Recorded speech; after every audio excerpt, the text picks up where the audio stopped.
ನಿಮಗೆ ಯಾವ ಕಾಲ್ ಬಂದ್ರು ನೀವೇ ಕಾಲ್ ಮಾಡಿದ್ರು ಸ್ಪೀಕರ್ ಆನ್ ಮಾಡೇ ಮಾತಾಡ್ಬೇಕು. ಆಯ್ತು. ನಿಮ್ ಸಾಲ ತೀರ್ಸೋಗೋಸ್ಕರನೇ ಅವರು ದೊಡ್ಡ ಪಟ್ಟಣಕ್ಕೆ ಹೋಗಿದ್ದಾರೆ. ನೀವ್ ಇಲ್ಲಿಂದ ಹೋಗೋವಾಗ ಗುಡಿ ಬಾಗ್ಲನ್ನ ತೆಗೆದ್ಬಿಟ್ಟು ಹೋಗಿ. ಸಕ್ಕು ಮತ್ತೆ ಆ ಮುದುಕಿ ಅವರಿಬ್ರು ಈ ನೋವಿಂದ ಹೊರಗಡೆ ಬರ್ಬೇಕು ಅಂತ ನೀನ್ ಅನ್ಕೊಂಡ್ರೆ ನೀನ್ ಈ ಸಣ್ಣ ಕೆಲ್ಸನ ಮಾಡ್ಲೇಬೇಕು.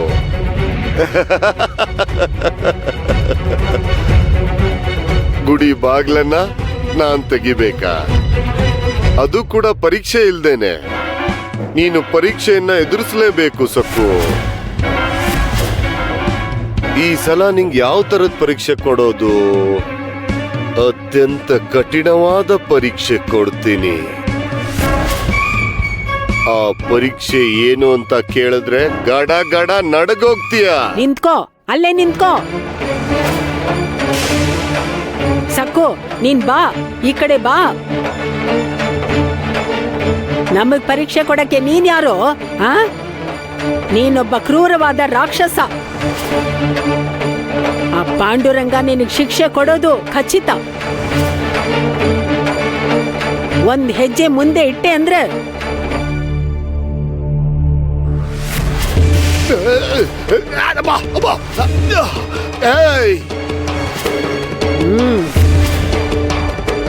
ಲೇ ಮುದುಕಿ, ನನ್ ಕಾಲ್ ಸುಟ್ಟು ಹೋಯ್ತಲ್ಲೇ.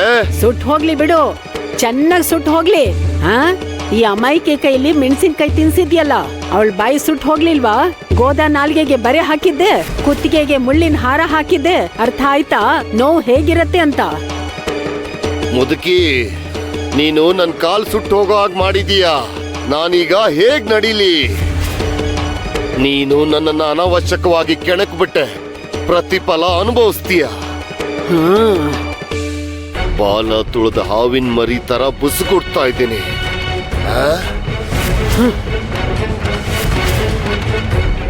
ನಾನು ದೇವಸ್ಥಾನದ ಬಾಗ್ಲು ತೆಗಿಬೇಕು ಅಂದ್ರೆ ಹೇಳೋದನ್ನ ಕೇಳಿಸ್ಕೋ ಸಕ್ಕು. ಈ ಮುದುಕಿ ಕೆಂಡದ ಮೇಲ್ ನಡಿಬೇಕು.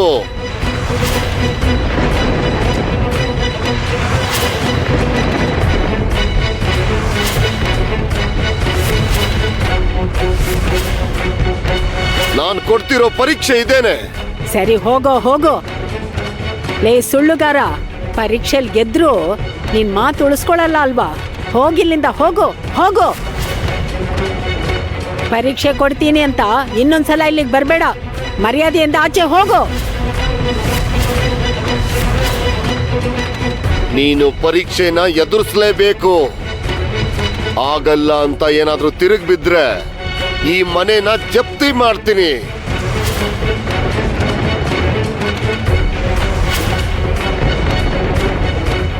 ನಿಮ್ಮಿಬ್ಬರನ್ನು ಈಗಿಂದೀಗ್ಲೇ ಮನೆಯಿಂದ ಆಚೆ ಹಾಕ್ತೀನಿ. ನಾನೇನು ಅಂತ ತೋರಿಸ್ತೀನಿ. ಕಾಲು ಸುಟ್ಟೋಯ್ತಲ್ಲಪ್ಪ ಕಾಲು.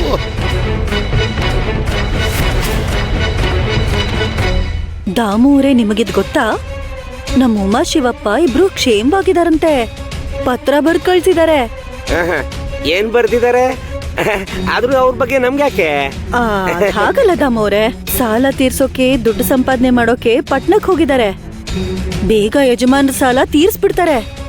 ನಿಮ್ ಸಾಲದ ಬಂಧನದಿಂದ ಬಿಡುಗಡೆ ಆಗ್ತಾರೆ. ಆಮೇಲೆ ಸರಿ ಹೋಯ್ತು.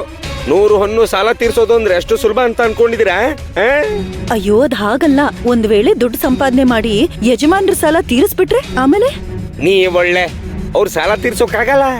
ಈಗ ಶಿವಪ್ಪನ ಬಗ್ಗೆ ನಮ್ಗೆ ಯಾಕೆ ಹೇಳಿ? ನಿಮ್ಗೆ ಯಜಮಾನ್ರು ಕೊಟ್ಟಿರೋ ಕೆಲಸ ಮುಗಿಸೋ ದಾರಿನ ನೋಡಿ. ಆದಷ್ಟು ಬೇಗ ಯಜಮಾನ್ರ ಜೊತೆ ಸಕ್ಕು ಮದ್ವೆ ಆಗ್ಬೇಕು. ಆಯ್ತು, ಆದ್ರೆ ಸುಮ್ನೆ ತಡ ಮಾಡಬೇಡಿ. ಈ ಮದ್ವೆ ನಡೆದ್ರೇನೆ ನಿಮ್ಗೆ ದುಡ್ಡು ಬಂಗಾರ ಸಿಗೋದು. ಆ ವಿಷಯ ನೆನ್ಪಿದೆ ತಾನೆ? ಅದ್ ಹಾಗಲ್ಲ. ಅಯ್ಯೋ, ಆ ಶಿವಪ್ಪ ಬದುಕಿದಾನೋ ಸತ್ತಿದಾನೋ ಅವ್ರ ಬಗ್ಗೆ ನಿಮ್ಗೆ ಕೇಳಿ. ಶಿವಪ್ಪ ಈಗ ಊರಲ್ಲಿಲ್ಲ. ಇದು ಒಳ್ಳೆ ಅವಕಾಶ.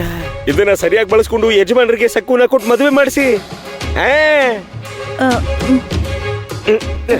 ನಿಂತ್ಕೊಳ್ಳಿ ದಾಮೂರೇ. ಒಳ್ಳೆ ಅವಕಾಶ ಅಂತ ಹೇಳ್ತಾನಲ್ಲ.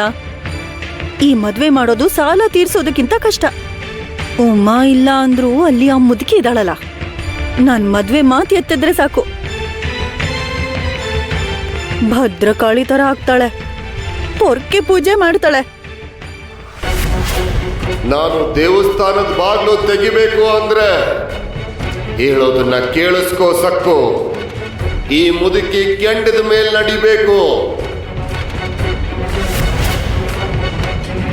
ನೀನು ಪರೀಕ್ಷೆನ ಎದುರಿಸಲೇಬೇಕು. ಆಗಲ್ಲ ಅಂತ ಏನಾದ್ರೂ ತಿರುಗಿ ಬಿದ್ರೆ ನಾನು ಈ ಮನೆನ ಜಪ್ತಿ ಮಾಡ್ತೀನಿ. ಅಜ್ಜಿ, ನೀನ್ ಆ ರಾಕ್ಷಸ ತಾತನ್ ಮಾತಿಗೆ ತಲೆ ಕೆಡ್ಸ್ಕೋಬೇಡ. ಅವ್ರು ಯಾವಾಗ್ಲೂ ಹೀಗೆ ಕಠಿಣವಾದ ಪರೀಕ್ಷೆ ಕೊಡ್ತಾರೆ, ಆಮೇಲೆ ಮೋಸ ಮಾಡ್ತಾರೆ. ಯಾವುದೇ ಕಾರಣಕ್ಕೂ ನೀನು ಉರಿತಿರೋ ಕೆಂಡದ ಮೇಲೆ ನಡೆಯುವಂತ ಅವಶ್ಯಕತೆ ಇಲ್ಲ. ಅದು ಹಾಗಲ್ಲ ಸಕ್ಕು. ಆ ದುಷ್ಟ ಜಮೀನ್ದಾರ ನಮಗ್ ಬೇಕು ಅಂತಾನೆ ಹಿಂಸೆ ಕೊಡ್ತಿದ್ದಾನೆ. ನಿಂಗೆ ಯಾಕೆ ಅರ್ಥ ಆಗ್ತಿಲ್ಲ? ನಾನ್ ಕೆಂಡದ ಮೇಲೆ ನಡೀಲಿಲ್ಲ ಅಂದ್ರೆ ನಮಗ್ ಜೀವನನೇ ಇರಲ್ಲ, ನಮ್ಗಿರಕ್ ಮನೇನೂ ಇರಲ್ಲ. ಇಲ್ ನೋಡು, ನಂಗೇನಾದ್ರೂ ಪರವಾಗಿಲ್ಲ. ಮನೆ ಇಲ್ಲ ಅಂದ್ರೆ ನಾವೆಲ್ಲಿರೋದು, ಹೇಗ್ ಬದುಕೋದು? ಶಿವಪ್ಪನ್ ಪತ್ರ ಬಂದಿದ್ದಕ್ಕೆ ನನಗ್ ಪ್ರಾಣ ಹೋಗಿ ಬಂದ ಹಾಗಾಯ್ತು. ಆದ್ರೆ ಆ ಸಂತೋಷ ಕೂಡ ಜಾಸ್ತಿ ಹೊತ್ತಿರ್ಲಿಲ್ಲ. ಇವನ್ ಬಂದು ಹೆದರಿಸ್ದ. ಅದಕ್ಕೋಸ್ಕರ ನೀನು ಉರಿಯೋ ಕೆಂಡದ ಮೇಲೆ ನಡೀತೀಯ ಅಜ್ಜಿ?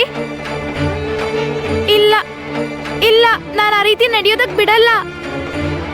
ನಾನು ಅವ್ರಿಗೆ ಕೈ ಮುಗ್ದು ಬೇಡ್ಕೋತೀನಿ, ಬೇಕಿದ್ರೆ ಕಾಲಿಗೆ ಬಿದ್ದು ಅವ್ರನ್ನ ಕೇಳ್ಕೋತೀನಿ.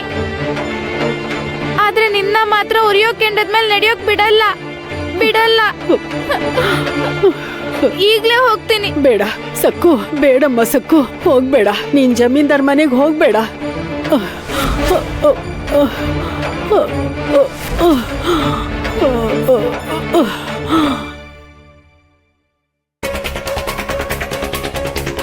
ಅರೆ ರೇ ರೇ ರೇ ರೇ. ಅಯ್ಯೋ, ಅಯ್ಯೋ, ಸರಿಯಾಗಿ ಸುಟ್ಟೋಗಿದೆ ಅಂದ್ರೆ 2 ಕಾಲಲ್ಲೂ ಬೊಬ್ಬೆ ಬಂದಿದೆ. ಅವಳಿಗೆ ಏನ್ ಬರ್ಬಾರ್ದು ಬಂದಿತ್ತು? ಎಂತ ದೊಡ್ಡ ಶಿಕ್ಷೆ ಕೊಟ್ಟಿದ್ದಾಳೆ. ಏನು ಅಂದ್ರೆ ಅವಳಿಗೆ ಸರಿಯಾಗಿ ಪಾಠ ಕಲ್ಸಿ. ಕಲಿಸ್ತೀನಿ. ನನ್ನನ್ನು ಯಾರಾದ್ರೂ ಎದುರು ಹಾಕೊಂಡ್ರೆ ಅವರಿಗೆ ಸರಿಯಾದ ಪಾಠ ಕಲಿಸ್ತೀನಿ. ನನ್ನ ಈ ಕಾಲಲ್ಲಿ ಸುಟ್ಟಿರೋ ಗಾಯ ನನ್ನ ಸೇಡನ್ನ ನೆನಪಿಸ್ತಾನೆ ಇರುತ್ತೆ. ಅದು ಮುದುಕಿ ಆದ್ರೇನು ಯಾರಾದ್ರೇನು, ಅವಳು ಅನವಶ್ಯಕವಾಗಿ ನನ್ನ ತಂಟೆಗೆ ಬಂದಿದ್ದಾಳೆ. ಅವಳ ಸಾವನ್ನ ನನ್ನ ಕಣ್ಣಾರೆ ನೋಡ್ತೀನಿ. ಯಜಮಾನ್ರೆ, ದಯವಿಟ್ಟು ನೀವ್ ಹಾಗೆ ಮಾಡ್ಬೇಡಿ. ನಮ್ಮ ಅಜ್ಜಿಗೆ ನೀವ್ ಆತರದ ಕಠಿಣವಾದ ಶಿಕ್ಷೆ ಕೊಡ್ಬೇಡಿ. ಬೇಡ, ನೀವ್ ನಮ್ಮ ಅಜ್ಜಿಗೆ ನೋವು ಕೊಡ್ಬೇಡಿ. ಅವರಿಂದ ಸಹಿಸ್ಕೊಳಕ್ ಆಗಲ್ಲ.